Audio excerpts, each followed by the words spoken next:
Jadi kalau kita lihat tahun 2023 ini, beberapa resiko itu ya terutama dari sisi sentimen globalnya ya yang bermain di sini. Jadi kalau memang terjadi resesi, inflasi global, artinya volume permintaan itu akan menurun secara dunia ya, secara global. Harga komoditas potensi juga akan ada koreksi.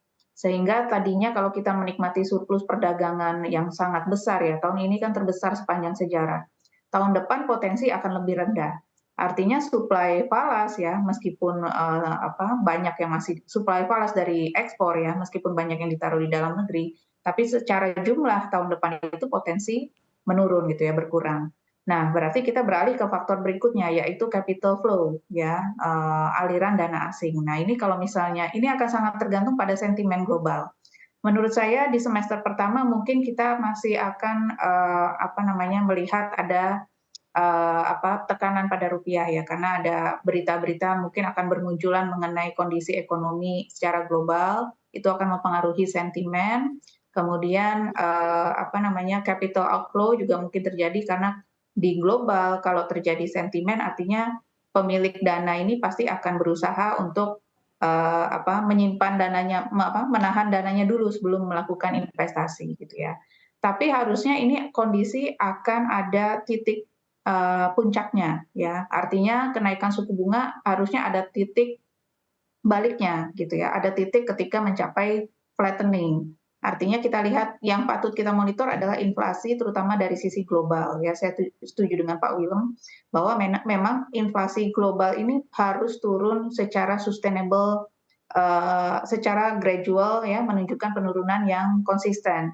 Artinya dengan begitu bank sentral secara seluruh dunia juga bisa mulai melakukan yang namanya shifting stance. Ya, dari tadinya tightening jadi mungkin flattening dulu ya, sebelum kemudian easing. Easing tentunya akan sangat tergantung pada, prospek ekonomi globalnya. Sehingga memang tahun depan itu kita akan menghadapi, dinamika ya, ketidakpastian, tapi saya cukup optimis menuju akhir tahun ya, di semester 2 tekanan ini akan berangsur berkurang ya, karena pastinya dengan kenaikan suku bunga yang tajam, inflasi pasti berangsur-angsur akan turun gitu ya, berangsur-angsur akan membaik. Nah, kalau sentimen ini sudah berangsur, berubah ya, menjadi relatif lebih positif, harusnya ada peluang penguatan rupiah tapi lebih ke akhir tahun. Ya, kita memang harus waspada untuk beberapa bulan pertama di tahun, 2023 karena memang seperti Pak Putu tadi bilang, kenaikan Fed Fund Rate akan mencapai puncaknya di bulan Maret. Ya, jadi ini akan jadi berita yang mempengaruhi aliran modal terutama ya, dari sisi aliran modal yang akan berpengaruh pada pergerakan rupiah. Baik, artinya Anda setuju juga setelah bulan Maret 2023 ini mungkin eranya adalah era flattening?